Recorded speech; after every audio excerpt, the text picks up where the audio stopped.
Welcome to the monthly teaching content that is provided by Woolen Spinning as part of the Patreon support of the show. You can find out more at patreon.com/WelfordPearls. The patrons of the show are the ones that bring this content to you each month, so I want to say thank you to them before we get started today. So I have some yarn that I spun up, and there are some sections of this yarn that is underplied. You can see that the twist angle on that strand that I just pointed to is significantly different from the one that I'm putting next to it. That darker purple has a much tighter, nicer twist angle compared to the other one. And here are some other strands that I found in the yarn that are underplied as well. Now this works in reverse as well. If you've got overplied yarn, you can also use this to fix that yarn. So this is for specific areas of your yarn, and you can have as big a skein as you want, whatever's manageable for you. And areas of that skein are maybe underplied, overplied, and you want to go back and fix them. But you don't necessarily want to put that whole skein through the wheel. The reason for this is if you put the whole skein back through the wheel, it's going to tighten up everything, or it's going to loosen up everything if you're adding ply twist or if you're taking it away. Whereas on a spindle, you can control where you add that twist and where you don't. So first I'm going to wind my singles into a ball. I put the skein on my ball winder, on my umbrella swift, and I'm going to wind them onto my ball winder to create a center pull ball. Now the difference here is that I am not going to use the inside and outside strand of my center pull ball. I'm only going to pull from the inside. Now I'm going to attach the one end of the yarn onto my spindle. So luckily this was a center pull ball that I had originally plied, and so I'm just going to tuck the loop that is created at the end of a center pull ball through my spindle to get started. And I'm just going to start winding on to initially get started and to secure that skein.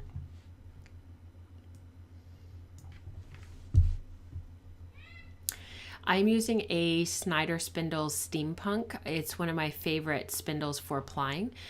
This is one of the spindles that many of us use for plying because it holds a full 100 grams of fiber, and I really like it. It's a little bit heavier. It's 45 grams, I think. So it's not necessarily a spindle that you want to use for spinning singles necessarily, although it is a great beginner spindle. So I've started winding on the beginning part of the bobbin here, and I'm going to remove my ball winder. I'm going to put my umbrella swift away, and I'm just going to adjust the camera.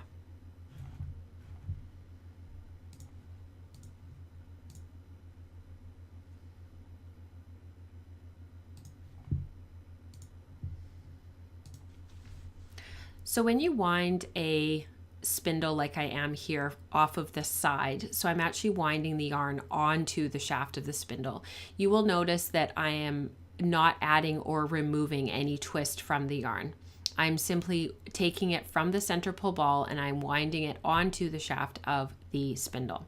This is because at this point I don't want to add or remove any twist from my yarn. I'm happy with what this part of the yarn looks like. Now I've come to a section where I want to add some ply twist, so I'm going to loop it up just like I would when I'm normally plying, and I'm going to manually add some extra twist, and then I'm going to start winding it back onto the shaft again. And I'm going to do this again and again and again until I come to the end of the skein of yarn. So this is a technique that you maybe want to use if you realize after you pull a skein of yarn off of your wheel or off of your spindle, it doesn't really matter which, and you realize that there's areas that are over twisted or under twisted. Maybe you're entering a skein in to be judged, and you want to ensure that your twist throughout the entire length of the skein is really super even. This is a technique that you can use for fixing specific areas of your yarn. So every time I come to an area that I want to fix, I'm going to loop it up onto my spindle just like I normally would. And every time I come to areas that I'm happy with, that I don't want to add or remove twist, I'm just going to wind it off of the side onto the shaft of the spindle, therefore not removing or adding any twist, but preserving the original twist of the yarn. I have done this with skeins that I have both washed, set, and finished, and also with skeins like this one that are active that I haven't washed, set, and finish.